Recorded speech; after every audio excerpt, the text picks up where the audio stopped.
Okay, so my message today is really ignite the public, engage with them. There's an awful lot to be got from researchers and the public talking with each other about research and doing so with enthusiasm.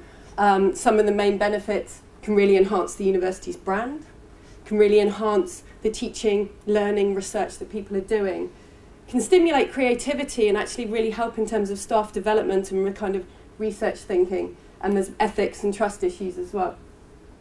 There's also 4 main points in my view that we need to consider. One is about the topic that you engage with, the second is the audience, the third is the activity and venue, and the fourth is evaluation. So if you're going to think about the topic, it's often really nice to start with asking yourself some really simple questions. What am I really enthusiastic about my research? What are the things that really matter to me? Why is it societally relevant? And then you can go on to the second thing, which is thinking about your audience. And actually this fits really nicely with what we've just heard. So groups of elderly people might be your audience, or their representative charitable bodies, or their carers, people that work with them, your local community care home. It might be young people that you want to engage with. This could be people within school, it could be people out with education. It could be youth groups, brownies, scouts. You know, the lists are endless in terms of the kind of groups you could work with young people. You could be working with people with forms of disability. You could be working, again, with representative charities or trusts, depending what it is that your research is connected to. You could be working with our Paralympians. There are lots of things you could do.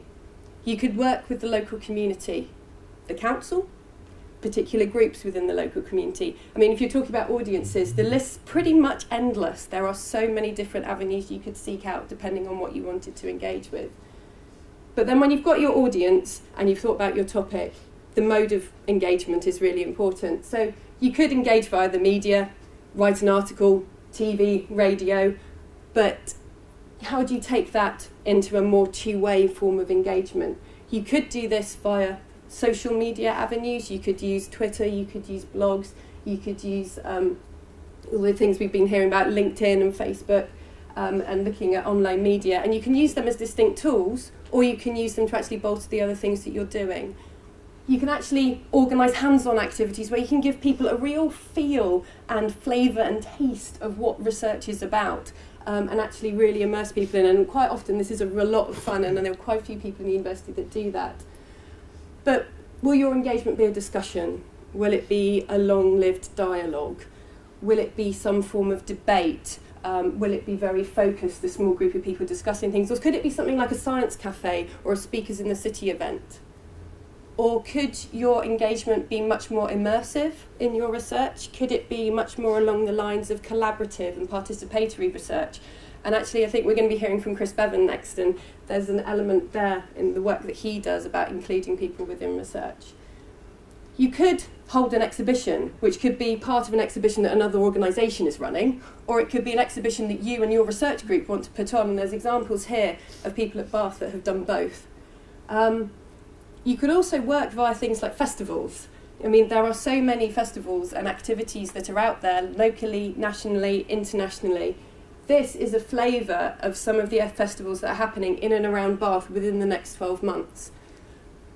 So the fourth point of consideration, how do you build in reflective learning and evaluation? How do you understand really what it is you're looking at and what you've been doing? And there are a few simple things you can do in terms of questionings, what worked well, what didn't.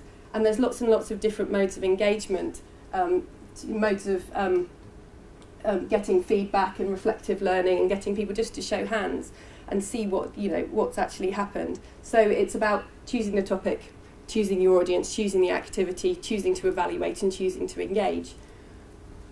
But why today? Well, I wanted my audience to be, I wanted to reach out to people who researched at the University of Bath. I wanted to raise the awareness of public engagement.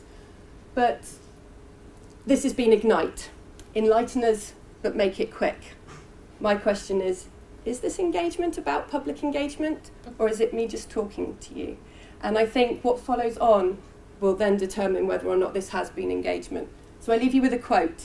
Never doubt that a small group of thoughtful, committed citizens can change the world. Indeed, it is the only thing that ever has. So if you want to ignite the public or a small group of committed, thoughtful citizens engage.